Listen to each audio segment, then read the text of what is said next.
And now, it's time for another Dice Tower review with Tom Vasel. Hey folks, today we're going to be reviewing Iron Reign. Iron Reign is a game about castle siege and conquest, but this is a game in which your castles grow and move across the board. Well, I guess technically you're building them and stretching them out, but this has a feel of combat, but the combat here is different.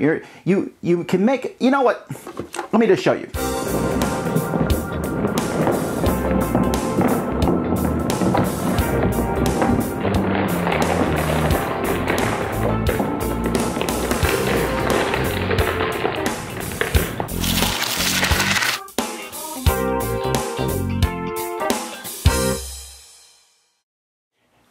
I'm showing you a 4-player game here, and you can play with fewer players than that. You can put out neutral castles, and there's even different scenarios that you can play with the game.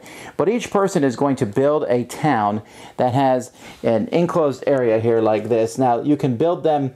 There's different ways that you can build them, but this is just one of them. In the middle of the town, you'll put your castle, and you'll put a cannon on the wall. That's what that cube means. What you're going to be doing is you are trying to do two things. You're trying to enclose 3 towns total and make it so your opponents don't have one of their towns enclosed. You can blow a hole through their wall or what have you.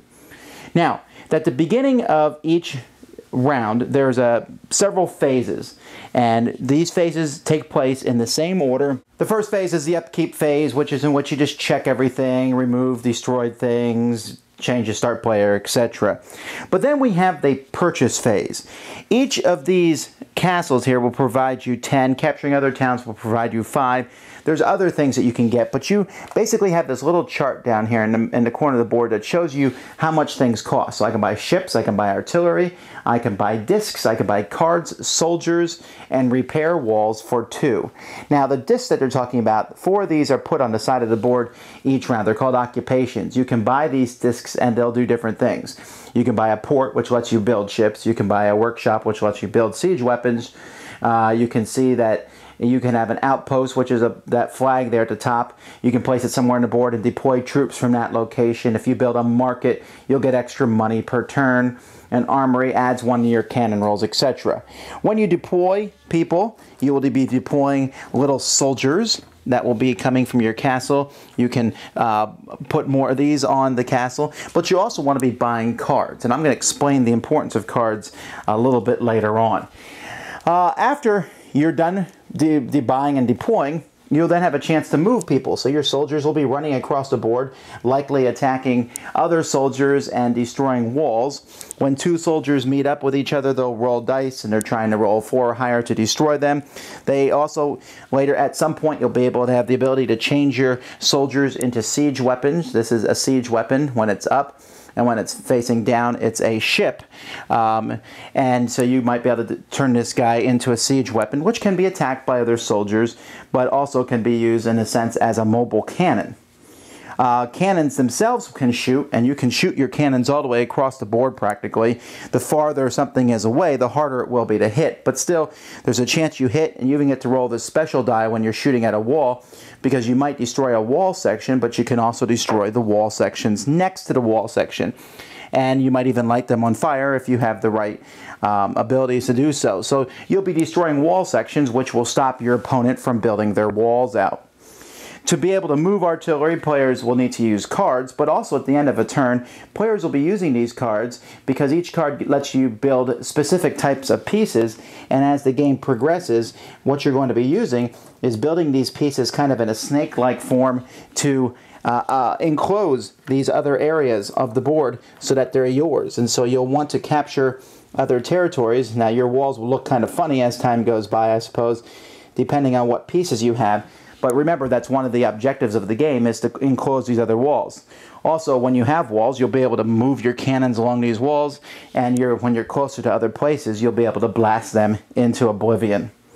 So that's basically how the game works. You will buy things, walls, and cards, which turn into walls and enemy pieces, and then you'll move those pieces around. You have your cannons blasting from your walls. You'll have ships moving around out here in the ocean, and then they can get close and use their cannons to blast walls. And so it's kind of this back and forth seesaw until somebody eventually wins the game by enclosing the 3 areas and making sure their opponent's castles at least have one break in the wall somewhere. One of the guys in my play group has said this reminds him of a computer game that he's played. I have not played anything that was like this before, but it certainly feels a little different than the theme might have you think. I mean, for example, you're building castles, but this is kind of unrealistic where you would actually build your castle to capture other people. So I think it's more of an abstract thing as you're expanding your kingdom. The game itself is very, very, very lucky. Okay, you're just shooting cannons all over the place and having people fight and attacking each other and blowing things up. And I have yet to find any super strategy to the game because you're just moving around and shooting things up, basically. Shooting holes in the walls, will you hit or miss? There's no real way to kind of get that much of a benefit. Yeah, buying those little occupation discs, those are replaced every turn with new ones from the bag, but, they'll help you, but again, everybody wants them, everybody's buying them, and everyone's buying different troops. Does it really matter if you have a ship or if you have soldiers and such? Not really. They give different feels to the game. What I'm saying for this game is that I merely found it okay. I wasn't in love with it, although the kids I played it with thought it was fantastic and wanted to play it again and again. So maybe this is best in essence as a kids game. For me, the theme is a neat idea. I don't mind growing the castle walls around, and I almost wanted to see that be like the whole game. And these cannons shooting at it, that's also a cool idea to shoot the cannons, but it just felt so wonky as they just blew holes in walls randomly. And also, while the game says it takes place 45 to 90 minutes, if you have people who know what they're doing, they're just going to be constantly blowing holes in the people's walls at critical spots, keeping them from accomplishing the goal, and it can go a little bit longer than I wanted to. I would actually suggest playing with this scenario and actually playing with less than 4 players. I think this game plays, it plays better with 2 players, I think, than it does with 4. Just because the board is much more wide open and you have a chance to be able to get troops and run them across and things. So it's a fun theme. It's a fun idea. It has some cool pieces, although using cubes for cannons and cubes with triangles on them for ships and artillery, I wish there was actually little cannons and things.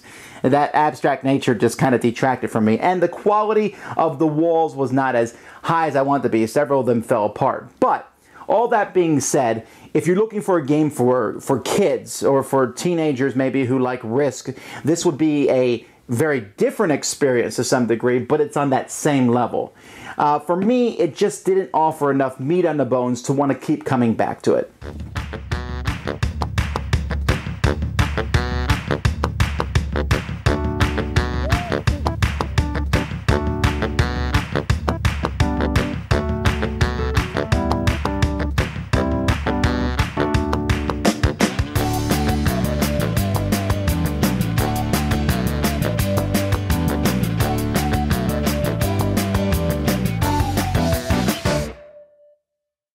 Shut the door!